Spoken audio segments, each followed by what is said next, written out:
देवता सिद्ध की उन शांत पहाड़ियों में जहां हवा भी बाबा बालकनाथ का नाम जपती थी, वहीं वीरू रहता था। वह कोई साधारण शिष्य नहीं था। उसने अपना पूरा जीवन बाबा के चरणों में रख दिया था। उसकी दुनिया बहुत छोटी थी। बाबा की गुफा, बाबा का कमंडल और बाबा की मुस्कान। वह रोज गुफा लीपता, पानी भरता, दिया जलाता। उसे लगता था कि उसकी जिंदगी का मकसद पूरा हो गया है। लेकिन इंसानी फितरत बड़ी अजीब होती है। धीरे धीरे सेवा करते करते वीरू के मन में एक बारीक सा अहंकार घर कर गया। वह अक्सर सोचता, इतने भक्त आते हैं पर बाबा सबसे ज्यादा भरोसा मुझ पर करते हैं। मुझसे बड़ा सेवक और कोई नहीं। एक शाम जब सूरज पहाड़ियों के पीछे छिपने ही वाला था, बाबा ने उसे बुलाया। उनकी आवाज में हमेशा जैसी गहराई थी। वीरू, रात सर्द होने वाली है, जा जंगल से थोड़ी सूखी लकड़ियां ले आ। वह तुरंत निकल पड़ा। लकड़ियां चुनते चुनते अंधेरा घेर आया। लौटते वक्त पगडंडी पर सन्नाटा था। तभी उसकी नजर एक पत्थर पर पड़ी। वहां एक बूढ़ा आदमी बैठा था। जैसे ही वीरू पास से गुजरा, उस बूढ़े ने कांपते हाथों को फैलाया। बेटा, गले में कांटे चुभ रहे हैं, थोड़ा पानी पिला दे।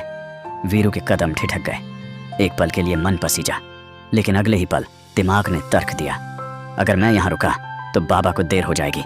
मेरा काम बाबा की सेवा करना है, इस भिखारी की नहीं। बाबा ले आया लकड़ियां। आज जंगल में बहुत अंधेरा था, रास्ता मिलना मुश्किल हो गया था। बाबा ने उसकी ओर देखा नहीं, वे बस जलते हुए दिए को देख रहे थे। फिर उन्होंने पूछा, वीरू, तूने रास्ता खोया था या किसी और चीज को खो आया है? वीरू का दिल जोर से धड़का।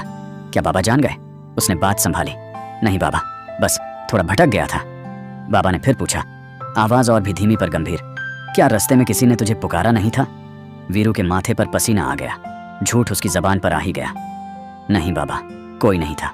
जैसे ही उसने यह कहा, गुफा का दिया फड़फड़ाया और बुझ गया। अचानक गहरा अंधेरा छा गया। उस घने अंधेरे में बाबा बालकनाथ की आवाज गूंजी, वीरू, तू लकड़ियां ले आया पर आग नहीं ला पाया। सेवा सिर्फ हाथ पांव हिलाना नहीं होती। जिस सेवा में दया नहीं, वो सेवा नहीं, व्यापार है। तभी गुफा के बाहर एक अलौकिक तेज रोशनी चमकी। वीरू ने पलट कर देखा।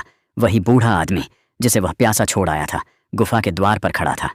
लेकिन अब वह कांप नहीं रहा था। उसके चेहरे पर वही तेज था जो बाबा के चेहरे पर होता था। वीरू के पैरों तले जमीन खिसक गई। वह समझ गया कि उसने क्या कर दिया। वह घुटनों के बल गिर पड़ा और फूट फूट कर रोने लगा। बाबा, मुझसे भूल हो गई।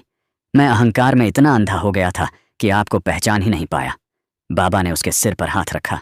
उन्होंने कहा, मुझे ढूंढने के लिए गुफा में आने की जरूरत नहीं है वीरू। जिस दिन तू किसी प्यासे को पानी पिलाएगा, किसी गिरते हुए को सहारा देगा, समझ लेना तूने मेरी सबसे बड़ी सेवा कर दी।